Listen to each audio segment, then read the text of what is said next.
De nombreux supermarchés vendent un mélange de pain de viande, une combinaison de bœuf haché, de porc et de veau. Nous avons essayé cela la première fois, mais le pain cuit plus doux que nous le voulions. Il doit être suffisamment solide pour trancher sans se désagréger. Comment faire du pain de viande à partir de 0? Instruction: chauffer le four à 350 degrés Fahrenheit. Disposez une grille dans le tiers inférieur du four et chauffez à 350 degrés Fahrenheit. Faites tremper les morceaux de pain dans le lait. Faites cuire les légumes. Préparez le mélange de pain de viande. Façonnez le pain. Nappez le pain de ketchup ou de bacon, facultatif. Cuire au four pendant 45 minutes.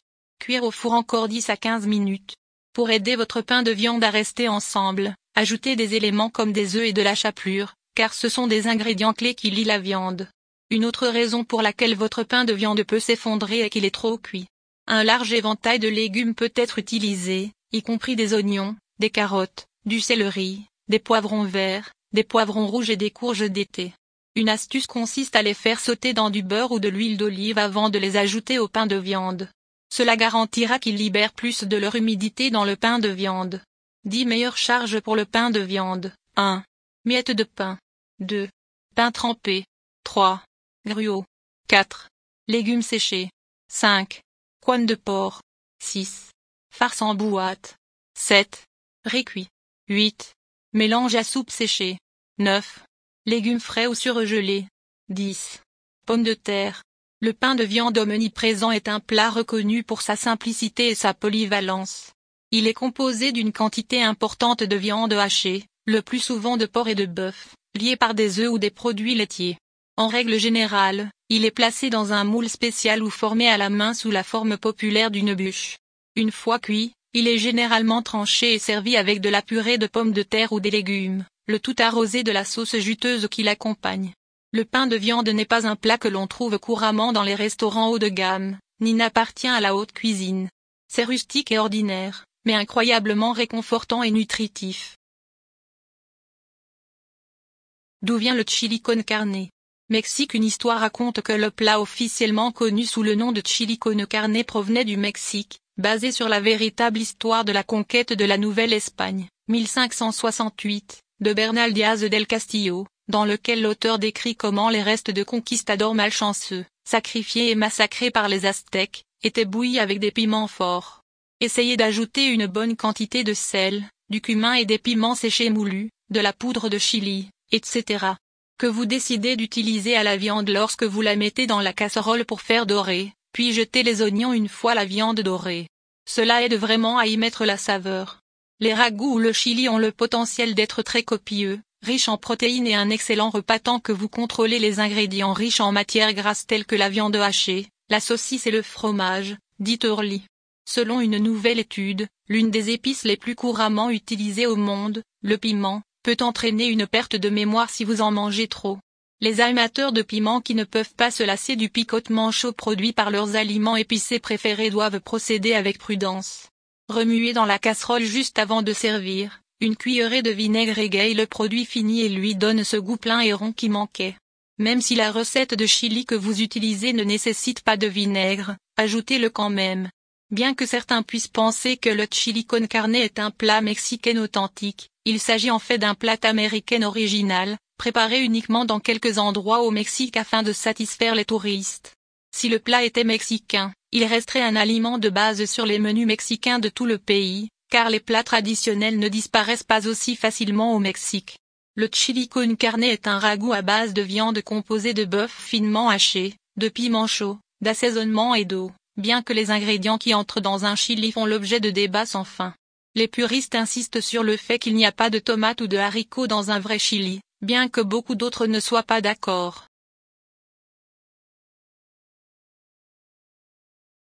Les pépites de poulet se distinguent des tendres de poulet en ce qu'elles sont faites de petits morceaux de poulet ou de viande de poulet hachée moulée en forme de pépites.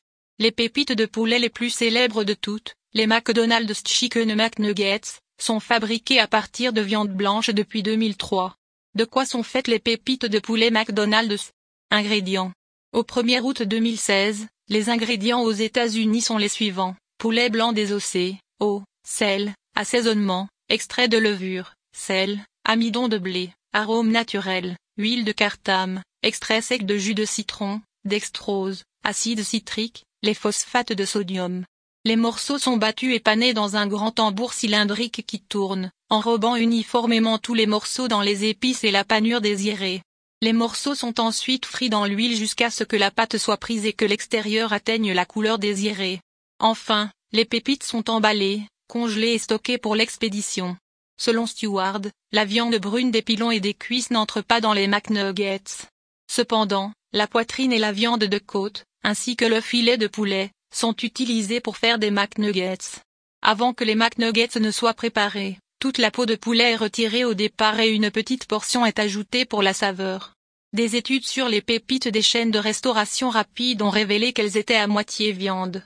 L'autre moitié est constituée de graisse, de vaisseaux sanguins, de nerfs, de morceaux d'os, de tissus conjonctifs et d'autres charges.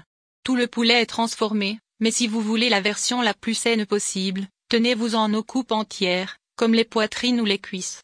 Les nuggets de poulet sont des produits de poulet fabriqués à partir de pâtes de viande panées ou panées, puis cuites au four ou frites.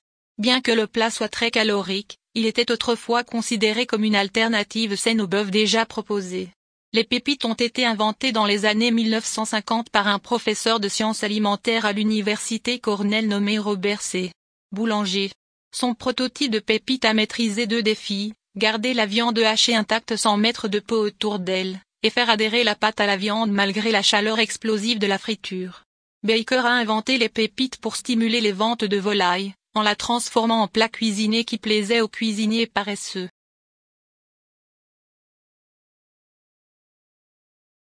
Mélange Bloody Mary: une boîte de 48 onces de jus de tomate ou environ 6 tasses.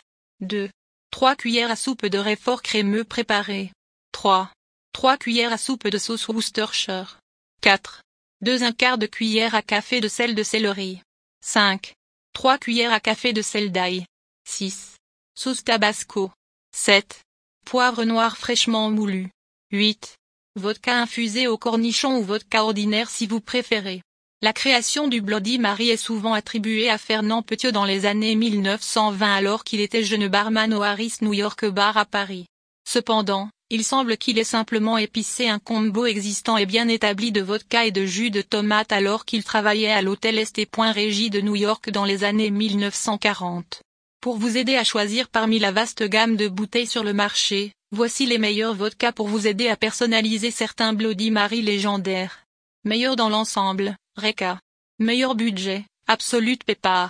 Meilleur plateau supérieur, Absolute Helix. Meilleur épicé, Enson de Sonoma Habanero. Meilleur aromatisé au bacon, Bacon. Voici quelques-uns des meilleurs mélanges Bloody Mary sur le marché actuellement, des plus épicés aux plus doux et tout le reste. Meilleur ensemble, Bloody Mary mixé de McClure. Meilleur doux, Collins Classic Bloody Mary Mix. Meilleur rapport qualité-prix, mélange Bloody Mary de Finest Call. Idéal pour Michelada, Zinzang Bloody Mary Mix. Si vous voulez vraiment vous sentir mieux après une longue nuit de beuverie, essayez peut-être une Vierge Marie pour la taille. En résumé, les ingrédients non alcoolisés d'un Bloody Mary libèrent des électrolytes, de l'eau, de la vitamine C et de la vitamine B6, qui pourraient tous aider à soulager la gueule de bois. Vodka, pas tellement. On pense que c'est à l'époque de la prohibition à New York. Certains disent que dans le Harris New York Bar original, Bloody Mary est composé d'une combinaison de vodka, de jus de tomate, de jus de citron, de sauce Worcestershire, de tabasco, de sel de céleri et de poivre. Avec de nombreuses sauces épicées utilisées dans sa préparation, Bloody Mary a acquis la réputation d'une excellente cure de gueule de bois et, étant une boisson réparatrice, il est même recommandé de la boire le matin. En règle générale, le cocktail est servi dans un grand verre à whisky avec une tige de céleri, utilisée pour remuer le cocktail.